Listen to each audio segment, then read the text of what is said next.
ஆதியாகமத்தின் புஸ்தகம் 1ஆம் அதிகாரம் 28வது வசனம், சகலவற்றையும் நீங்கள் ஆண்டு கொள்ளுங்கள் என்று தேவன் அவர்களை ஆசீர்வதித்தார் அப்படின்னு.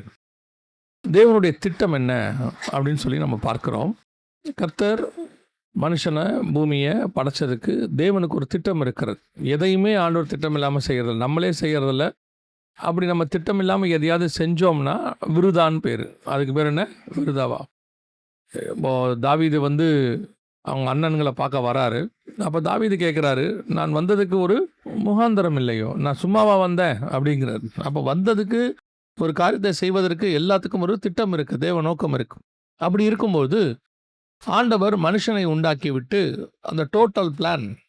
அப்போ இந்த ஆண்டு கொள்ளுங்கள், ஆளுகை செய்தல் அப்படிங்கிறது தான் தேவனுடைய திட்டம். இந்த பூமியை மனுஷன் முழுவதுமாக என்ன செய்யணும்? கீழ்ப்படுத்தி ஆளுகை செய்யணும் அப்படின்னு அர்த்தம். ஆனால் அதை ஏன் அவன் செய்யணும், எதற்காக அவன் செய்யணும் அப்படின்னா, அதை தாண்டி கர்த்தருக்கு வேறொன்று இருக்குது.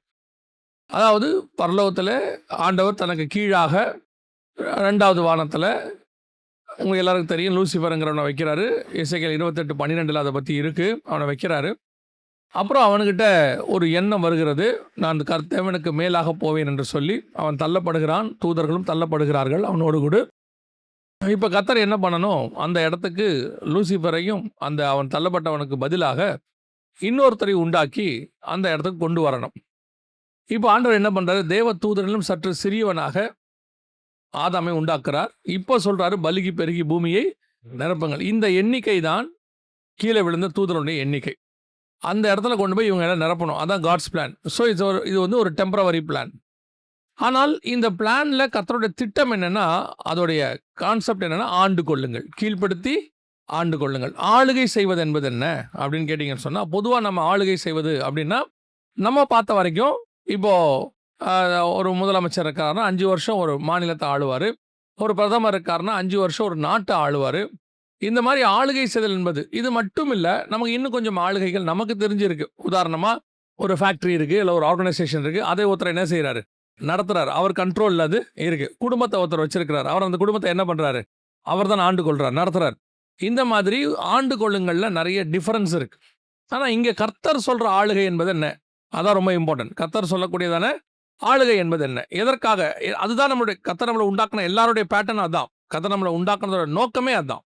ஆனால் இந்த ஆளுகை என்பதனுடையதான அர்த்தத்தை நாம் புரிந்து கொள்ள வேண்டும். இப்போ வாசிங்க, வெளிப்படுத்தின விசேஷம் 1ஆம் அதிகாரம் 6வது வசனம் வாசிங்க. நம்மிடத்தில் அன்பு கூர்ந்து தமது இரத்தத்தினாலே நம்முடைய பாவங்களற நம்மை கழுவி தம்முடைய பிதாவாகிய தேவனுக்கு முன்பாக நம்மை ராஜாக்களும் ஆசாரியருமாக்கின அவருக்கு மகிமையும் வல்லமையும் என்றென்றைக்கும் உண்டாயிருப்பதாக. அப்ப கர்த்தர் உங்களை என்ன ஆக்கி வச்சிருக்கிறாரு? ராஜாக்களும் ஆசாரியருமாய். அப்ப அந்த ராஜாக்களும் ஆசாரியருமா ஆக்கின நமக்கு கர்த்தர் கொடுத்திருக்கிறதான அந்த ஆளுகை என்பது என்ன? அதான் அடுத்த கேள்வி. இப்ப நீங்களும் நானும் எப்படி சபைக்கு அழைக்கப்பட்டிருக்கிறோம்? ராஜாக்களும் ஆசாரியருமாய் அழைக்கப்பட்டிருக்கிறோம். ஆனால் இதை ஒரு கூட்டம் அந்த ராஜாக்கள் அப்படிங்கிறத மட்டும் எடுத்துக்கிறாங்க. ஆனால் எந்த ராஜ்யம், எதுக்குரியது, எதை ஆளுகை செய்ய வேண்டும் அப்படிங்கிறதா இங்க கேள்வி. ஸோ இதே ராஜாக்களும் ஆசாரியருமாய் எங்களை அழைத்தீருங்கிறதுக்கு இன்னொரு வசனம் இருக்கு, வாசிங்க. வெளிப்படுத்தின விசேஷம் 5ஆம் அதிகாரம் 10வது வசனத்தை வாசிங்க. எங்கள் தேவனுக்கு முன்பாக எங்களை ராஜாக்களும் ஆசாரியருமாக்கினீர், நாங்கள் பூமியிலே அரசாளுவோம் என்று. ஆனா இவங்க சொல்லக்கூடிய ஆள் எங்க இருக்கிறாங்கன்னா, சிங்காசனத்துக்கு முன்பாக நிற்கிறாங்க பரலோகத்துல. 5ஆம் அதிகாரத்துல நீடித்த ஆயுசு உள்ளவர் சிங்காசனத்துக்கு முன்பாக நிற்கிறாரு. நிற்கும் பொழுது அவர் கையில் ஒரு புஸ்தகம் இருக்கு, 4 ஜீவன்கள் 24 மூப்பர்கள். அவங்க தான் இதை சொல்றாங்க. நீங்க அதே 5ஆம் அதிகாரம் வெளிப்படுத்தின விசேஷத்தை வாசிங்கன்னா, அந்த இடத்துல சொல்லும் போது இந்த வார்த்தையை சொல்லக்கூடியவங்க யாரு அப்படின்னு பாத்தீங்கன்னா, 4 ஜீவன்களும் 24 மூப்பர்களும். 8வது வசனம் வாசிங்க. அந்த புஸ்தகத்தை அவர் வாங்கின போது அந்த 4 ஜீவன்களும் 24 மூப்பர்களும் தங்கள் தங்கள் சுரமண்டலங்களையும் பரிசுத்தவான்களுடைய ஜபங்களாகிய தூபவர்க்கத்தால் நிறைந்த பொற்கலசங்களையும் பிடித்துக்கொண்டு ஆட்டுக்குட்டியானவருக்கு முன்பாக வணக்கமாய் விழுந்து, தேவரீர் புஸ்தகத்தை வாங்கவும். இவங்க தான் அந்த வார்த்தையை சொல்றாங்க. எங்களை ராஜாக்களும் ஆசாரியருமாய் தெரிந்து கொண்டீர், நாங்கள் பூமியிலே அரசாளுவோம். இவங்க பூமியில அரசாளக்கூடிய இவங்க, ஆனா எங்க இருந்து இதை சொல்றாங்க அப்படின்னா, பரலோகத்துல சிங்காசனத்திற்கு முன்பாக நின்று சொல்றாங்க. இப்போ நம்மளை ஆண்டவர் வேதம் சொல்லுது, வெளிப்படுத்தல் 1:6 பிதாவாகிய தேவனுக்கு முன்பாக எங்களை ராஜாக்களும் ஆசாரியருமாய் கர்த்தர் தெரிந்து கொண்டார், ஆக்கினீர் என்று சொல்லுது. அப்ப நீங்களும் நானும் அந்த கூட்டம், நம்மள மாதிரி இருக்கிற ஒரு அடையாளம் தான் அங்கே இருக்கு. 24 மூப்பர்கள், ராஜாக்களும் ஆசாரியருமாய். ஆனால் உங்களை என்னையும் கர்த்தர் கொண்டு வந்தது பூமியிலே அரசாளுவதற்கு. ஆனால் இந்த அரசாட்சி என்பது என்ன, அது எப்படி இருக்கும்? உதாரணமா, நீங்க பூமியில அரசாளும் போது இந்தியால இருந்து அரசாள்றீங்கன்னா அதுக்கு பேரு டெமோக்ரஸி, புரியுதா? அதுக்கு பேரு ஜனநாயகம். அதுவே நார்த் கொரியால இருந்து செஞ்சா அதுக்கு பேர் என்னது? சர்வாதிகாரம். இதையே நீங்க சவுதி அரேபியால செஞ்சா அதுக்கு பேர் என்னது? ராஜ்யபாரம், ராஜாக்களுடையது. ஒவ்வொருத்தலையும் அரசாள்றதுல ஒவ்வொன்று டிஃபரெண்ட் இருக்கு. இப்ப நம்ம என்ன ஜெபம் பண்றோம் அப்படின்னா, உம்முடைய ராஜ்யம் வருவதாக. அப்படிதானே ஜெபம் பண்றோம். நம்ம எப்படி ஜெபம் பண்றோம்? உம்முடைய ராஜ்யம் வருவதாக. நாம இந்த நாட்டில் இருக்கிற ராஜ்யமோ இந்த உலகத்தில் இருக்கிற ராஜ்யத்துக்கோ கவலைப்படுகிறவர்கள் அல்ல. அது தானா நடக்கும். ஏன்னா அவர் தான் ராஜாக்களை தள்ளி ராஜாக்களை ஏற்படுத்துகிறவர். அப்படிதானே இருக்கு. அப்படி ராஜாக்களை தள்ளி ராஜாக்களை ஏற்படுத்துறவர் அந்த வேலையை அவர் பார்த்துப்பாரு. இப்போ இப்படி எடுத்துக்கோங்க, ஆங்கிலேய சாம்ராஜ்யம் உலகம் முழுக்க இருந்துச்சு. உலகம் முழுக்க இருந்துச்சு. அவங்க சாம்ராஜ்யம் இங்கேயும் இருந்துச்சு. எங்க இருந்துச்சு? இந்தியாலயும் இருந்துச்சு. ஆனா அவங்க ஹெட் குவார்ட்டர்ஸ் எங்க இருந்தது? இங்கிலாந்துல இருந்தது. புரியுதா உங்களுக்கு? அவங்க ஹெட் குவார்ட்டர்ஸ் இங்கிலாந்துல இருந்தது. இப்போ அவங்க சாம்ராஜ்யம் இங்க இருக்கா? இல்ல. ஆனா இங்கிலாந்துல இருக்கா? இருக்கு. அது அவங்களுடைய நாடு, அது அங்க இருக்கும். அங்கிருந்து அவங்க சாம்ராஜ்யம் உலகம் முழுக்க என்னவாச்சு? பெருசாச்சு. இப்போ பரலோகத்தில் இருக்கிற சாம்ராஜ்யம் அண்ட சராசரங்களின் மேலும் இருந்தது. ஒரு நாள் இந்த சாம்ராஜ்யத்தினுடையதான அதிகாரம் பிசாசின் கைக்கு போயிடுச்சு. யார் வழியா? ஆதாம் வழியா. இந்த பூமியை ஆளுகை செய்யறதுக்கு ஒருத்தனை வச்சாரு. எப்பா, நீ இந்த பூமியை நீ பாத்துக்கோ. சர்வ சிருஷ்டிக்கு ஒருத்தனை வச்சேன். யாரு? பிசாசு. மத்தியஸ்தர் மாதிரி அவன் தான் இருந்தான். விடிவெள்ளி நட்சத்திரம் அவன் தான் இருந்தான். அவன் ஒரு நாள் தப்பு பண்ணிட்டான். சோ அவனை கீழே தள்ளிட்டேன். இப்போ நான் உன்னை என்ன பண்றேன்? அந்த போஸ்டிங் கொண்டு உட்கார வைக்கிறேன். நீ ஆளுகை செய், பாத்துக்கோ அப்படின்னு கொடுக்கிறார். ஆனால் இப்ப அவனும் விழுந்த பிறகு கர்த்தர் இப்ப என்ன பண்றாரு? உங்களை என்னையும் செலக்ட் பண்ணிருக்கிறாரு. உங்களை என்ன பண்ணிருக்காரு? செலக்ட் பண்ணிருக்காரு. ராஜாக்களும் ஆசாரியருமாய். இப்ப நீங்க நானே எப்படி ஆளுகை செய்யணும்? இத இந்த பூமிக்குரியதான இந்த ஸ்டாண்டர்ட்ல ஆளுகை செய்யணுமா, இல்ல பரலோகத்தினுடைய மாடல் ஆளுகை செய்யணுமா? நான் கேக்குறது உங்களுக்கு புரியுதா? இங்கிலாந்துல இருந்து ஒரு துறையை அனுப்பி இங்க ஆளுகை செய்தா, இந்திய சட்டத்தின்படி இங்கிலாந்து இங்க ஆளுகை செய்யாது. இங்கிலாந்து சட்டத்தின்படி தான் இங்க ஆளுகை நடக்கும். இப்ப புரியுதா உங்களுக்கு? அப்போ பரலோகத்தினுடைய ராஜாக்களும் ஆசாரியருமா நாம இருக்கிறோம். நம்மளை கர்த்தர் தெரிந்து கொண்டார்னா, அப்படி ராஜ்யம், நம்முடைய ராஜ்யம் எப்படிப்பட்டதாக இருக்கணும்? பரலோகத்துக்குரியதாக இருக்கணும். ஆனா இங்க எங்க டிஃபரன்ஸ் வருதுன்னு கேட்டீங்கன்னா, இப்போ 4ஆம் அதிகாரம் மத்தேயுல உங்க எல்லாருக்கும் தெரியும், இயேசு கிறிஸ்துவ ஒரு உயரமான மலைக்கு மேல கொண்டு போய் பூமியின் ராஜ்ய பாரங்கள், அதன் மகிமைகள் எல்லாத்தையும் அவன் காட்டுறான். அப்படிதானே இருக்குது? எல்லாத்தையும் அவன் காட்டுறான்.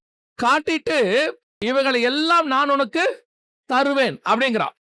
இப்ப இயேசு சொல்றாரு, அப்பாலே போ. ஏன்னா நான் இந்த ராஜ்யத்துக்குரியவன் அல்ல, இந்த ராஜ்யத்தை கைப்பற்றுவதற்கும் நான் வரவில்லை. இயேசு கிறிஸ்து தெளிவா சொல்லிட்டாரு, நீங்கள் உலகத்தாராய் இல்லாதபடியினாலே என்னுடைய ராஜ்யம் இந்த பூமிக்குரியது அல்ல. மிக தெளிவா இயேசு இருக்கிறார். இயேசு சொல்றாரு, பரலோகத்துல ஒரு ராஜ்யம் இருக்கு, பரலோகத்துல ஒரு ராஜா உட்கார்ந்து இருக்கிறாரு, அந்த ராஜ்யத்தை ஸ்தாபிக்கத்தான் நான் இங்கே வந்திருக்கிறேன். அப்ப அந்த பரலோகத்தின் ராஜ்யத்தின் மாடல் தெரிஞ்சு பூமியில அரசாளணும். நான் சொல்றது புரியுதா?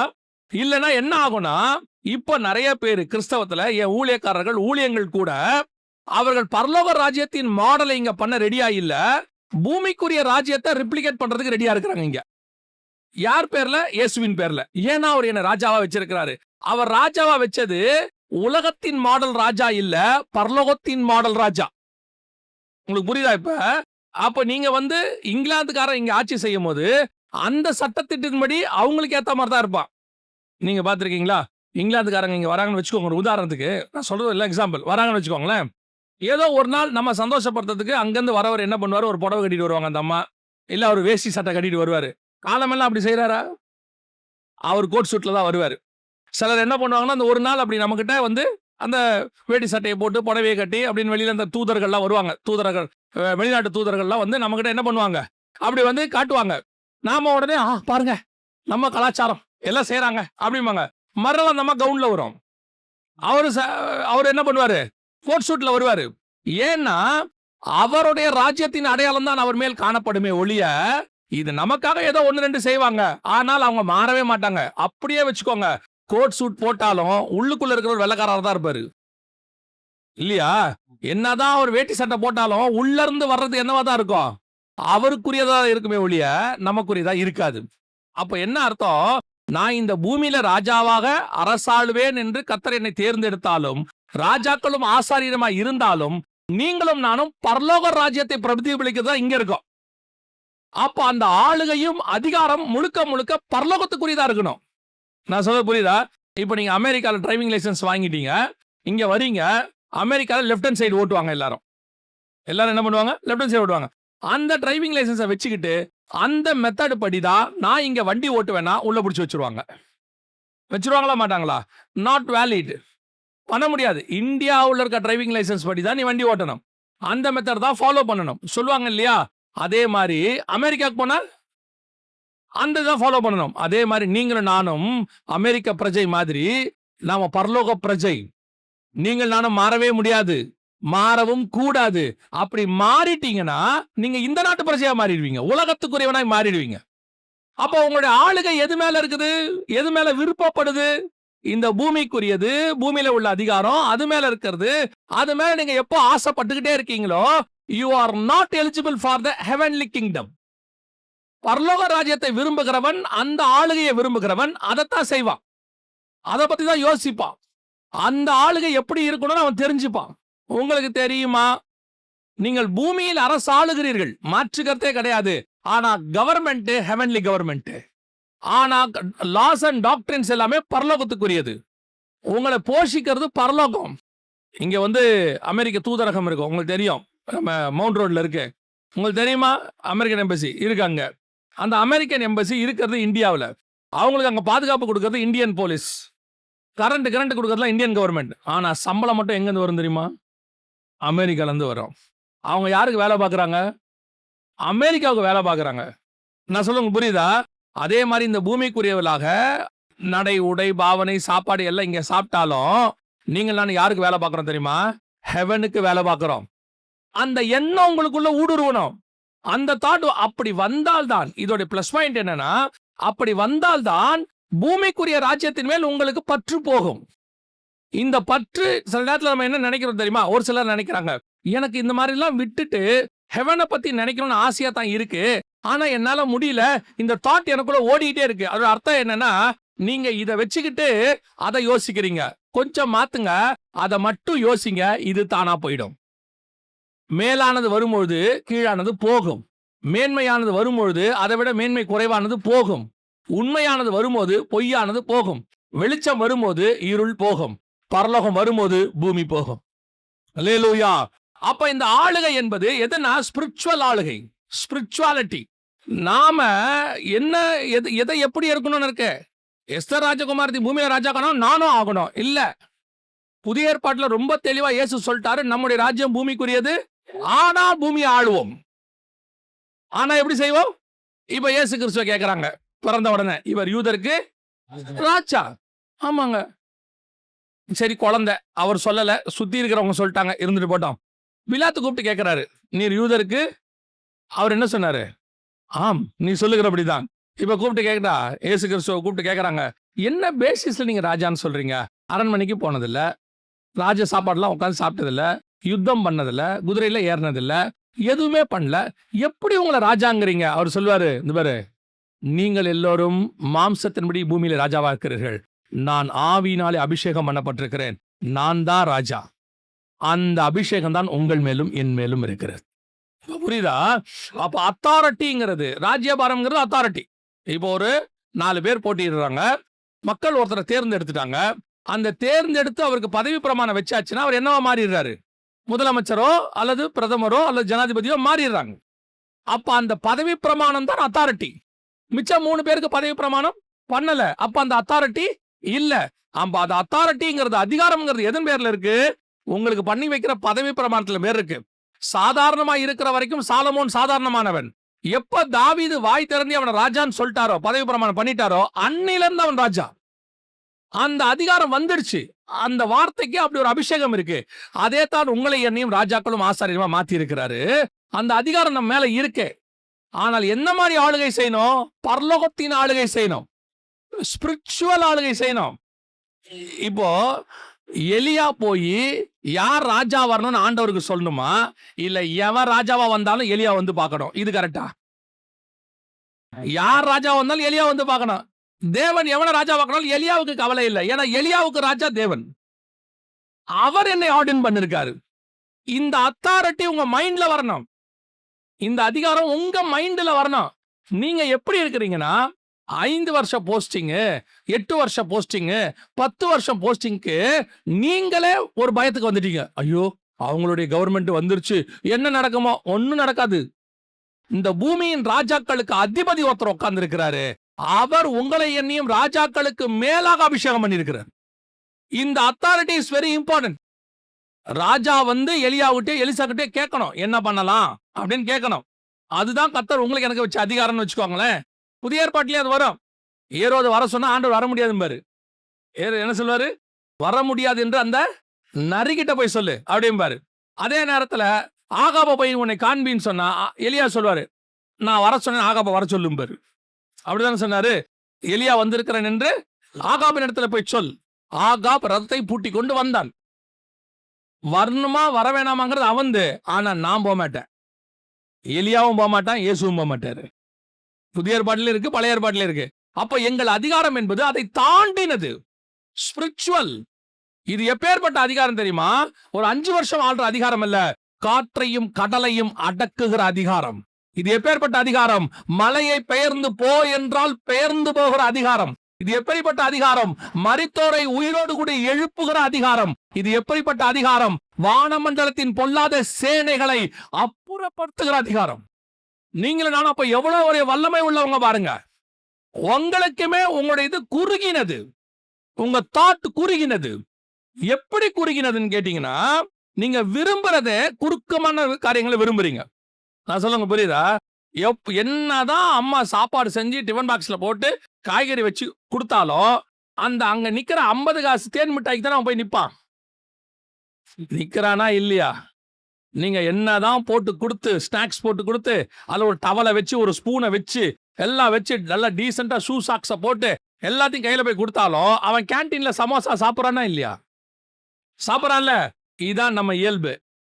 எவ்வளவு அதிகாரத்தை கர்த்தர் கொடுத்தாலும் அந்த சைட்ல இருக்கிற சமோசா மேல ஒரு ஆசை போகத்தான் செய்யும்.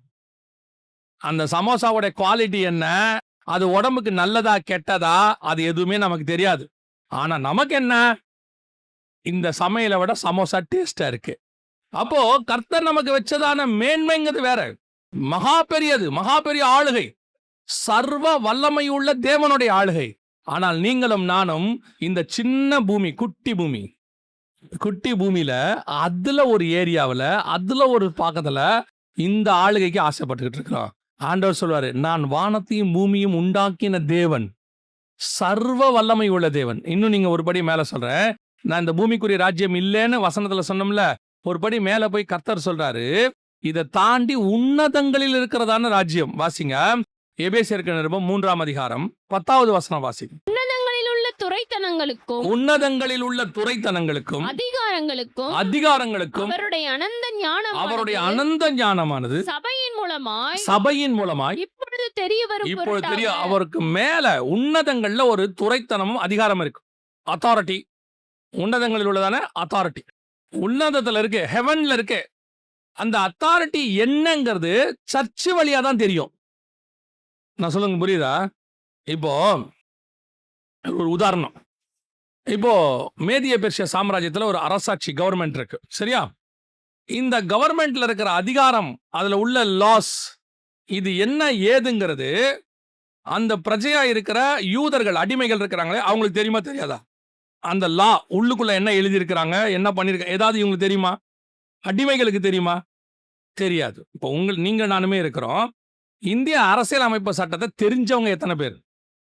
ஏதோ 1 2 தெரியும், கொஞ்சம் தெரியும்.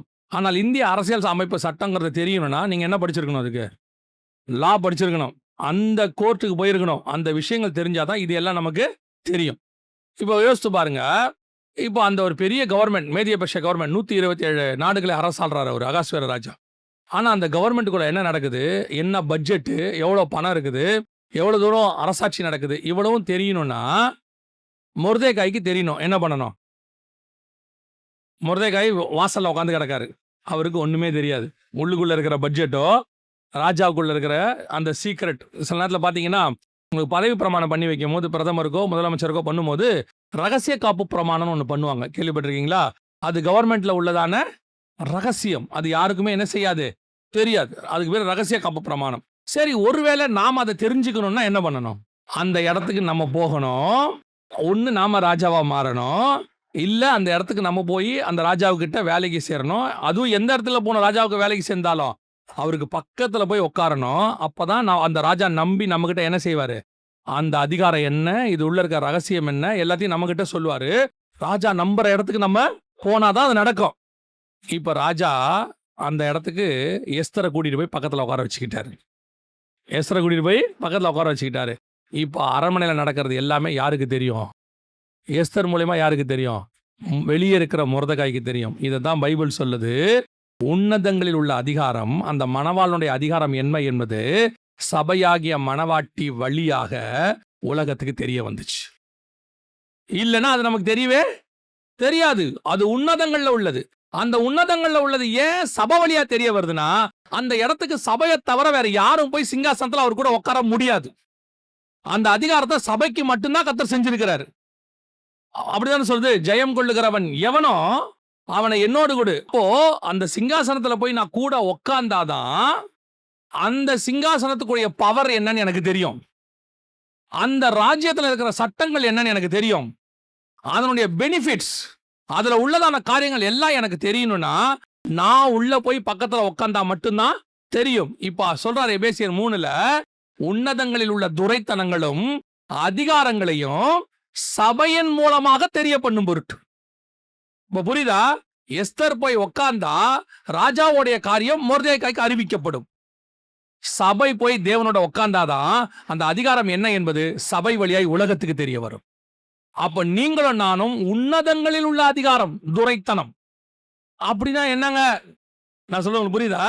உன்னதங்களில் உள்ள, அதுதான் சொன்ன, அந்த ஆளுகைக்கு அழைக்கப்பட்டவர்கள் நீங்கள் நானும். இது ஒண்ணுமே இல்லைங்க. இந்த இடத்துல நீங்க பார்க்கிற ஆளுகை இருக்குல்ல, இது ஜஸ்ட் அப்படிங்கிற ஒரு விஷயம். இங்க உங்களையும் எனக்கும் முன்னாடி நீங்க பார்க்கல. இப்ப எலிசா சொல்ற மாதிரி அந்த வேலைக்காரன் கண்களை திறந்தருளும்னு சொல்றாருல்ல, அந்த மாதிரி உங்க கண்ணு என் கண்ணு இன்னும் திறக்கல. நெஜம் இது. நான் சொல்றது வசனத்தின்படி, பரலோகத்தின்படி நெஜம்.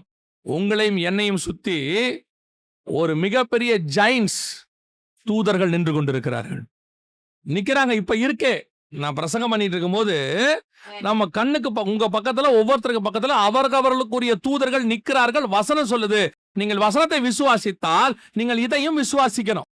அப்போ நம்மளையும் நம்மளை சுத்தி ஆண்டவர் ஒரு மிகப்பெரியதான ஹெவன்லி கிங்டம் உடைய பாதுகாப்பு இருக்கு. நீங்க யோசிச்சுக்காங்க, பிரதமரோ முதலமைச்சரோ ஒரு சாதாரண ஆளு யார் வேணா இருக்கட்டும், அவருக்கு பக்கத்துல 10 பாடி கார்டு இருந்தால் அந்த கதையே வேற. அவர் வீக்கானவரா, அவர் நோயாளியா, அவர் வயசானவரா, அதெல்லாம் வேற. ஆனால் அவருக்குரிய பாடி கார்டு இருக்கிற வரைக்கும் அவரை யாரும் ஒன்னும் பண்ணவே முடியாது. ஆனால் பாடி கார்டு இருக்கிறத பாத்துக்கணும், கன்ஃபார்ம் பண்ணிக்கணும். எப்படி கன்ஃபார்ம் பண்ணது? நான் அந்த அத்தாரிட்டிக்குள்ள இருந்தா அந்த பாதுகாப்பு எனக்கு இருக்கும். சாதாரண ஆளா இருந்தா சாதாரணம். அதுவே ஒரு சின்ன பதவிக்கு வந்து அதுக்குரிய பாதுகாப்பு. அதுவே நீங்க பெரிய பதவிக்கு வந்து அதுக்குரிய பாதுகாப்பு. இப்போ அமெரிக்க ஜனாதிபதியோ கனடா அதிபரோ இந்தியாவுக்கு வராரு. வரும்போது மனைவியை கூட்டிட்டு வராரு. வரும்போது இவருக்கு என்ன ரெட் கார்பெட்டோ அந்த அம்மாவுக்கும் கிடைக்கும். இவருக்கு என்ன பூங்கத்து கொடுக்குறோ அதுவும் அந்த அம்மா கிடைக்கும். இவருக்கு என்ன சாப்பாடு அது அவங்களுக்கு கிடைக்கும். ஒரு சில விஷயங்களில் மட்டும் அவர் தனித்து உட்கார்ந்து சட்டத்திட்டங்களை பேசுவாரு. மத்தபடி இவருக்குரிய எல்லாமே, அதே பிளைட், அதே காரியம் எல்லாம் கிடைக்கும். நம்முடைய மணவாளன் இயேசுவா இருப்பாரானால், அவரோடு கூட நாம் மணவாட்டியா இருப்போமானால், அந்த சகல அதிகாரங்களுக்கும் துரைத்தனங்களுக்கும் நீங்களும் நானும் அதிகாரியா இருக்கிறோம். அதில் தான் கர்த்தர் நம்மளை உட்கார வச்சிருக்கிறாரு. இந்த அத்தாரிட்டி முதல்ல எனக்கு புரியணும், எனக்கு தெரியணும். நமக்கு ஒரு பயம் இருக்கு, ஃபியர். அந்த பயம் என்ன செய்யுது? உன் அத்தாரிட்டியை உன்னை விட்டு எடுத்துருச்சு. எனக்காக இயேசு மரிச்சாரு, உயிரோட எழுந்தாரு, பிதாவின் வலது பார்சத்துல போய் உட்கார்ந்துட்டாரு, என்னையும் அங்க உட்கார வச்சிட்டாரு. எனக்கு அப்படிதான் சொல்லிருக்காரு, உன்னதங்களில் உள்ள துரைத்தனங்களுக்கும் அதிகாரங்களுக்கும் சபையின் மூலமாக தெரியப்படும்படி, மணவாட்டி வழியாக. அப்போ உங்களுக்கும் எனக்கும் இருக்க அந்த அத்தாரிட்டியை முதல்ல நீங்களும் என்ன பண்ணணும்? சில நேரங்கள்ல பாத்தீங்கன்னா ஆண்டவர் உங்களுக்கு ஒரு பெரிய அத்தாரிட்டி கொடுத்திருப்பாரு. சமீபத்துல நடந்துச்சு. ஒரு அரசியல் தலைவர், அவருக்கு பயங்கரமான பாதுகாப்பு கொடுத்துருக்காங்க. அவர் என்ன பண்ணிவிட்டாரு, திடீர்னு ஜனங்களை பார்த்த ஆர்வத்துல அந்த பாதுகாப்பு வளையத்தை தாண்டி போயிட்டாரு. எங்க போயிட்டாரு? ஜனங்களுக்குள்ள போயிட்டாரு. பாடி கார்ட்ஸ் எல்லாம் பயந்துட்டாங்க, ரொம்ப பயந்துட்டாங்க. போயிட்டு உடனே அவர் கூட நின்று ஜனங்களை விளக்கி அவர் வந்துட்டாங்க. அவரு இல்ல, என்ன என் மக்கள் அப்படின்ட்டார். அதுக்கப்புறம் உள்துறை அமைச்சகத்துல இருந்து ஒரு ஒரு கேள்வி கேட்டாங்க. ஏன் இது நடந்துச்சு? ஏன் அவருக்கு நீங்க சரியான பாதுகாப்பு கொடுக்கல? எப்படி உங்க பாதுகாப்பு வளையத்தை தாண்டி போனாரு? அப்போ அந்த பாடி கார்ட்ஸ் அந்த அமைச்சகத்துல இருந்து என்ன சொல்றாங்கன்னா, எல்லா பாதுகாப்பும் கொடுக்கப்பட்டது, அவர் தாண்டி என்ன பண்ணிட்டாரு, அவர் போனது எங்களுக்கு எதிர்பார்க்கல, திடீர்னு போயிட்டாரு. ஆனா அதுக்குள்ள நாங்க கவர் பண்ணிட்டோம். இதுதான் நீங்கள் நானும் செய்கிற பாவம், மீறுதல். பல நேரத்துல ஹெவன் நமக்கு எல்லாவித பாதுகாப்பும் என்ன பண்ணிருக்கு, கொடுத்து வச்சிருக்கு. நீங்கள் தேவ திட்டத்தை சித்தத்தை தாண்டி எங்கேயோ போயிடுறீங்க, வேற இடத்துக்கு, ஆபத்தான இடத்துக்கு போயிடுறீங்க. இந்த திட்டம் உங்க மேல என்ன ஆக மாட்டேங்குது, செயல்பட மாட்டேங்குது. இந்த அதிகாரம் உங்களுக்கு உட்பட்டு வர மாட்டேங்குது. எவ்வளவு பாதுகாப்பு கொடுத்தாலும் நீ தாண்டி பாதுகாப்பு உழைத்து வெளியே போயிட்டீங்கன்னா யாராவது ஒருத்தர் சுட்டுறான், யாராவது ஒருத்தர் கள்ள தூக்கி அடிச்சிடறான். இதுக்கு பொறுப்பு பரலோகம் அல்ல. நீங்க உணரணும், நான் ஒரு முக்கியமான பர்சன், என்னை சுத்தி இவ்வளவு பாடி கார்ட்ஸ் இருக்காங்க, அது ஒரு காரணத்துக்காக தான் எனக்கு இவ்வளவு கொடுக்கப்பட்டிருக்கு. சோ நான் என்ன பண்ணணும், இந்த சட்ட திட்டங்களை மதிச்சு இந்த வளையத்துக்குள்ள இருந்தால்தான் எனக்கு எல்லா பாதுகாப்பும் இருக்கும். அப்ப இந்த இடத்துல இருந்து நான் சொல்றது எல்லாமே அத்தாரிட்டி, இந்த இடத்துல நான் சொல்றது எல்லாமே அதிகாரம், துரைத்தனம் எல்லாம் இருக்கும். அப்படி நீங்க கிறிஸ்துவோடு கூட சிங்காசனத்துல உட்கார்ந்துகிட்டு பிசாச போன்னு சொன்னா போகும், போகும் தானே செய்யும். வியாதி சுகமாகணும், ஆகணும். உங்களுக்கு விரோதமாய் உருவாக்கப்படுகிற ஆயுதங்கள் வாய்க்காதே போகும்னா வாய்க்காதே போகும். ஏன்னா யூ ஆர் இந்த அத்தாரிட்டி ரவுண்ட்ல இருக்கீங்க, அந்த சர்க்கிள்குள்ள இருக்கீங்க. இங்க பிரச்சனை என்னன்னா, எனக்கு முதல்ல அத்தாரிட்டி இருக்குன்னு எனக்கு தெரியாது. ஏன்னா இது இன்விசிபிள் ஸ்பிரிச்சுவல் வேர்ல்ட். இது என்ன வேர்ல்டு? ஸ்பிரிச்சுவல், ஆவிக்குரிய உலகம். இந்த ஆவிக்குரிய உலகத்துல எனக்கு ஒரு ஆவிக்குரிய பாதுகாப்பு இருக்கு. எலிசா சொல்றாரு, என் கண்களை அவன் கண்களை திறந்தருளும். அப்ப எனக்கு தெரியணும், இந்த இடத்துல ஒரு தூதன் நிக்கிறான்றது எனக்கு தெரியணும். அதை நான் ஸ்பிரிச்சுவலி உணரணும். கர்த்தருக்கு சித்தமானால் ஒரு நாள் பார்க்கணும். அப்படி பார்க்கும்போது நீங்க பாருங்களேன், கார்ல தனியா போயிட்டு இருக்கீங்கல்ல, தனியா போய் லோன்லியா ஃபீல் பண்ணுவீங்கல்ல, உடனே என்ன பண்ணுவீங்க, ஒரு பாட்டு போட்டு விடுவீங்க. பாட்டு போட்டா அந்த பாடுறவர் உங்க கூட இருக்கிற மாதிரி ஒரு ஃபீல், ஒரு காட்ஸ் பிரசன்ஸ். ஆனா நீங்க கார்ல தனியா போல, உங்க தூதர்கள் உங்க கூட வந்துகிட்டு தான் இருக்கிறாங்க. அவங்க வந்துட்டு தான் இருக்காங்க, ஆனா நீங்க பார்க்கல. இந்த ஹெவன்லி அத்தாரிட்டி, அந்த ஹெவன்லி பாதுகாப்பு உங்களை சுத்தி என்ன இருக்கு, இருந்துகிட்டே இருக்கு. இது எனக்கு ஒரு மிகப்பெரியதான பலன், இது ஒரு பலன். இந்த அத்தாரிட்டியை தான் அவர் சொல்றாரு, இதை வச்சுக்கிட்டு உலகத்தை நம்ம என்ன செய்யணும், ஆளுகை செய்யணும். நான் இந்த பூமியை ஆளுகை செய்வதற்கு வரவில்லை, பூமியில் இருக்கிற ராஜாக்களையும் ஆசாரியர்களும் ஆளுகை செய்யும்படி கர்த்தர் நம்மளை வச்சிருக்கிறார். அல்லேலூயா.